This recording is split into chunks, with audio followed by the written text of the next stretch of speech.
Trump's detractors in the Philippines were delivering on their promise to host a wave of protests against the U.S. president even before he arrived on Sunday. Bagong Alyansang Makabayan or Bayan New Patriotic Alliance, a mostly left-wing coalition of labor and peasant groups, launched the Ban Trump campaign, calling Trump's trip the worst aspect of U.S. imperialism. Bayan marched to the U.S. Embassy in the Philippine capital of Manila to deliver this message but were met by riot police who formed a tight barricade in front of the embassy.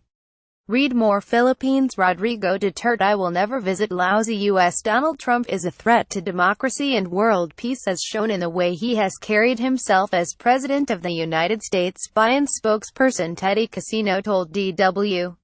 He has the lowest trust ratings and much like the Americans, we distrust Trump. He brings with him an agenda of war and plunder to countries in Asia, Casino added. Protesters pushed against the police to get past the barricade but were held back by security forces in riot gear. I think there was restraint on both sides. There will be a series of protests throughout this week. We did not want to get off on a violent start, Casino said.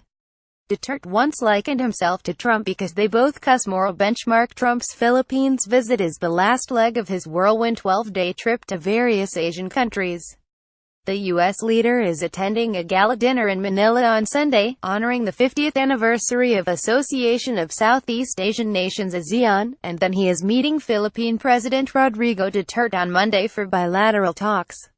Human rights advocates have hoped that Trump would speak out against the human rights crises brewing in Asia, from the Rohingya crisis to Duterte's war on drugs. In an interview earlier this week, Agnes Calamard, UN Special Rapporteur on Extrajudicial or Arbitrary Executions at the UN's High Commission on Human Rights, said Trump could set a moral benchmark.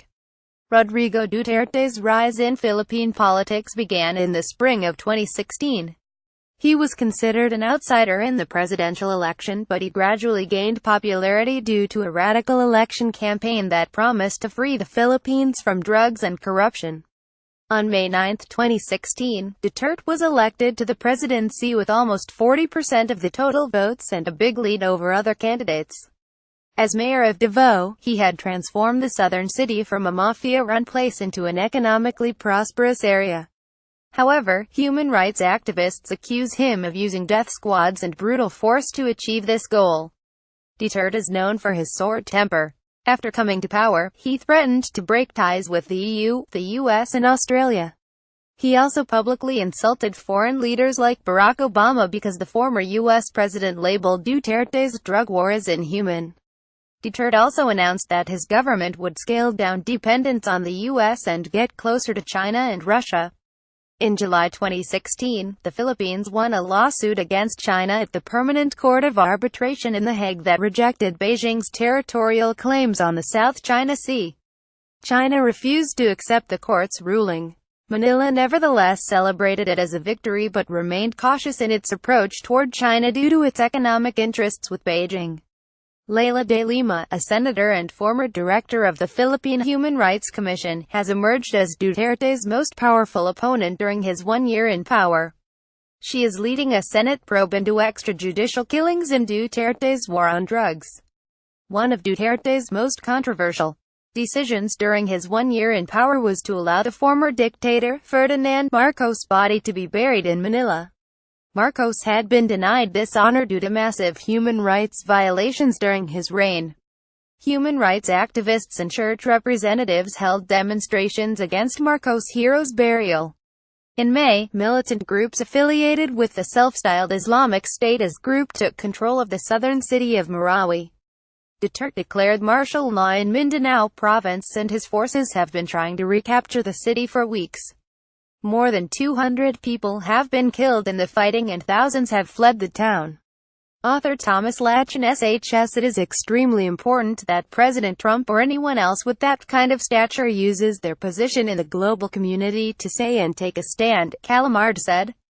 But protesters at Friday's rallies were not optimistic. We are expecting Trump and Duterte to hit it off. Their political agendas will intersect. We are not expecting anything from Trump on the war on drugs except the token mention of respect for human rights which Duterte is already doing anyway, said Casino. Jigs Clamor, Deputy Secretary General of rights group Karapatan, told DW they do not welcome Trump's visit to the Philippines.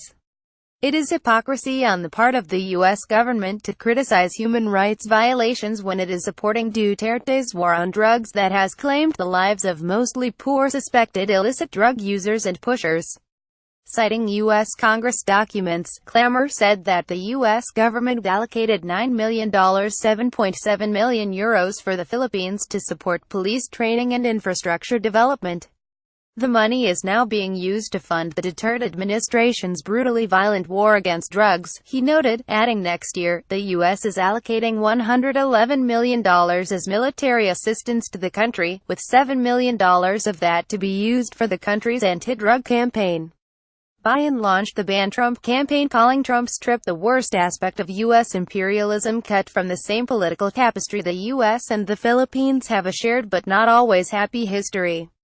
The Philippines was a U.S. colony from 1898 to 1946, and the two countries have been close allies for decades. More than 3 million Filipinos live in the United States, representing the second-largest Asian ethnic group in the country. A 1951 mutual defense treaty binds the countries to protect each other if attacked, and the United States is the Philippines' biggest supplier of military hardware and arms. The long-standing relationship of the two countries was put to the test when Duterte assumed the Philippine presidency in 2016 and launched a bloody war on drugs that has left more than 3,000 suspected drug pushers dead. Smarting from Trump's predecessor Barack Obama's criticism of the drug war, echoing a global call to respect human rights and the rule of law, Duterte called Obama a son of a whore. He threatened to cut all ties to the U.S. and forge new diplomatic friendships with China and Russia.